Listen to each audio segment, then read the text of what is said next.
Well, tonight, NBC5 investigates Chicago's public enemy #1, an accused drug cartel leader. And get this, how law enforcement is attempting to get to him by taking down his family members. Our investigative reporter, Chuck Goudie, is joining us now with the backstory to all of this. Chuck? Stefan, illicit drug sales are the family business for this man known as El Mencho and his children, according to federal drug agents.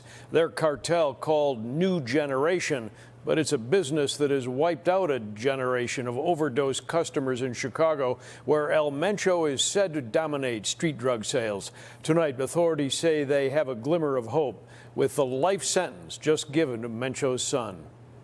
Ruben Asegura Cervantes is the most wanted drug lord in America, Chicago's most wanted fugitive, and considered the city's public enemy #1. Under indictment here. Nicknamed El Mencho, he has a $15 million reward on his head and is more powerful than predecessor El Chapo. Tonight, federal drug agents are turning the screws on El Mencho and his 3 children by putting his 34-year-old son in prison for life. He's known as Menchito. I'm sure this sent a shockwave through El Mencho's organization, and we'll have to see how this plays out in terms of other capture operations that are ongoing in Mexico right now. Jack Riley is a legendary U.S. drug agent, ran the Chicago office of the Drug Enforcement Administration, and wrote the book on El Chapo. Literally. They're getting a lot of pressure from the new administration. They've turned over a lot of people, for the most part, low-level mutts, in my opinion, to try to appease what we're doing on this side of the border. Aren't their funds unlimited? They are.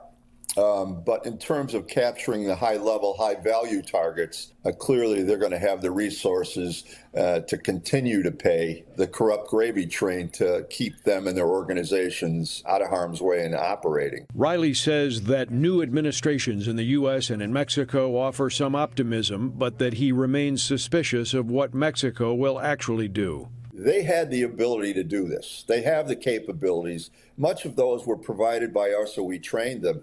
They just have lacked the will to do it. Their tentacles go all over the place, military, the justice, even on the way up to the presidential palace. So this is a long entrenched fight we're in, and I certainly hope that we keep up the pressure, because I think we're making a difference. Well, you can't put a tariff on the cartel product, but you can, as the president has done, designate them to be terrorist organizations. The terror designation is substantial if you look at where else we've used that throughout the world. The alarm is ringing in the whole Mexican government.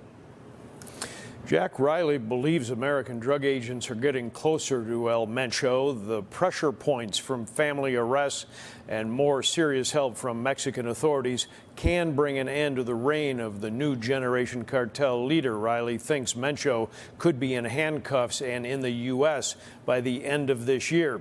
That would be quite a get. It sure would. Sounds pretty confident and pretty optimistic there. He does. Wow. All right, Chuck Goudie, thank you very much. Thank you, Chuck. Appreciate it.